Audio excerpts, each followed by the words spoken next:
வணக்கம் அன்புக்குரியவர்களே. இன்னைக்கு நம்ம பார்த்துட்டு இருக்கிறது கொடுமுடியில் இருக்கக்கூடிய மகுடேஸ்வரர் ஆலயம். இது நவகிரகங்களின் முக்கியமான ஸ்தலம்.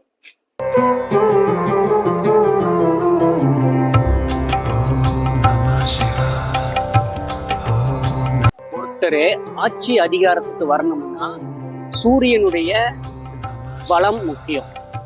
அது இந்த மகுடேஸ்வரர் கோயில்ல வழிபாடு பண்றது அற்புதமான ஒரு வழிபாட்டு தலம். அப்போ அரசியல் பதவி பெறணும்னா மகுடேஸ்வரருடைய அருளாசி வேணும்.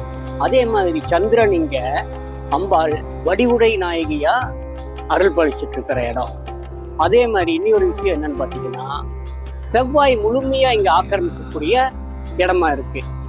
எப்படின்னு பாத்தீங்கன்னா, வீர நாராயண பெருமாள், வீர ஆஞ்சநேயர், இதெல்லாம் இந்த செவ்வாய் கேது இணைவுக்கு, சூரியன் புதன் செவ்வாய் இணைவுக்கு வீர நாராயண பெருமாள்.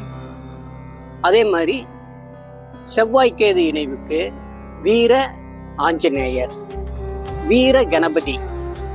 சரிங்களா?